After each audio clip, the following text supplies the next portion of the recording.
Կենտրոն հեռուստաընկերությունը։ Պարոն վարչապետ, շարունակելով գործընկերոջս հարցը, տեսեք, ձեր իշխանության գալուց 8 տարի հետո եւ նախընտրական խոստումից 5 տարի հետո դուք հայտարարում եք, որ մաֆիա կա համակարգում մետաստազներ գցած բոլոր ոլորտներում, հա, դատախազությունում, ոստիկանությունում, եւ արդյոք սա ձեր թերացումը եւ ձախողումը չէ, երբ միայն խոստումից 5 տարի հետո եք պարզում, որ մաֆիա կա համակարգում, արդարադատության ոլորտը խայտառակ վիճակ է,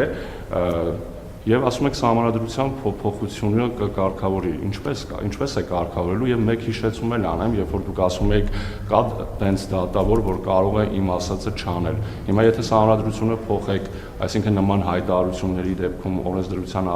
ինչ որ պատասխանատվության կենթարկվեք, թե ոչ։ Եվ եւս մեկ հարց, տեսեք, դուք խորհրդանում 3 եւ ձեր թիմակիցները մեղադրում են քաղաքական գործիչներին այս կամ այն կուսակցություններ գնալու վերադասավորումների համար։ Դա արդյոք քաղաքական process-ում նորմալ գործընթաց չէ։ Նաեւ մեղադրում եք, որ նախկին ՀԿ-ականներ են, Քոչարյանի թիմից են, գնում են այս թիմ, այն թիմ, արդյոք նորմալ գործընթաց չէ, նկատի ունենալով այն հանգամանքը, որ ձեր թիմում էլ այսօր կան շատ նախկին ՀԿ-ական անդամներ, պաշտոն զբաղեցնողներ եւ պատգամավորներ։ Նախ դատավորների իմ ասած չանելու մասին պետք չի կոնտեքստից կընտրել։ Ես ասել եմ, որ 2018 թվականին, երբ որ ես դարձել եմ վարչապետ, այդ համակարգը գոյություն ունեցել է։ Ես մերժել եմ այդ համակարգը եւ ասել եմ, որ դատական համակարգը պետք է լինի անկախ։ Բայց նկատի չեմ ունեցել, որ դատական համակարգը ինձնից պետք է անկախ լինի, մնացած շատերից կախված լինի։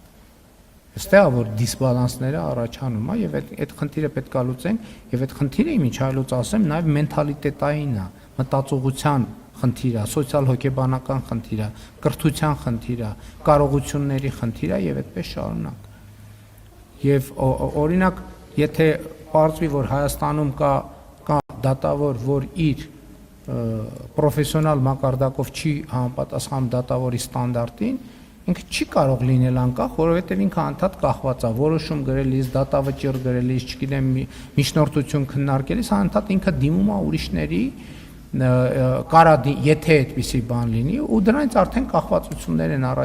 առաջանում սրանից բխող հետևանքներով։ Ինչ վերաբերվում է մաֆիային, այն փաստը, որ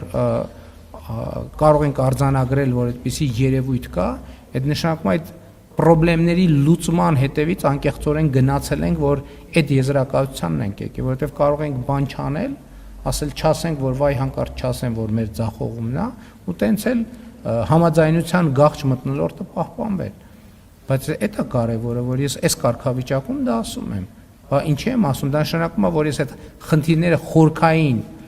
լուծման հետևից գնացել եմ, չէ, գնացել եմ, առերեսվել եմ։ Նույնը վերաբերվում է, երեք ես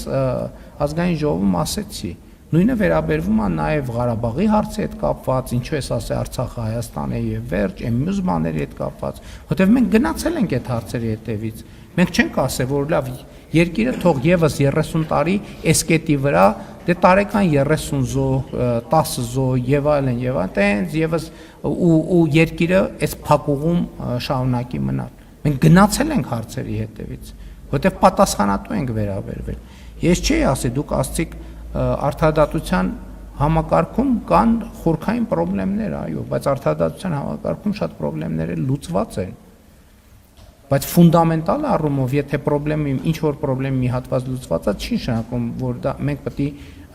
գոհունակությամբ պետք է ջփակենք, ոչ, այդ պետք է շարունակվի։ Եվ այո, մաֆիան կա, այդ թվում քաղաքական արտահայտությամբ եւ քաղաքական մակարդակով, որովհետեւ իրանք այդ թվում ժողովրդավարության գործիքները օգտագործելով շարունակում են ազդեցություն ունենալ Հայաստանի Հանրապետությունում։ Եվ իմիջիայլոց ասեմ, այս խնդրեմը կա նաև բազմաթիվ ուրիշ զարգացած երկրներում, որտեղ միտեղ հաջողությամբ են լուծում, մյուս տեղը պակաս հաջողության են լուծում։ Մենք համոզված եմ, որ մենք այդ խնդրեմը հաջողությամբ ֆունդամենտալ արմատական ձևով կլուծենք եւ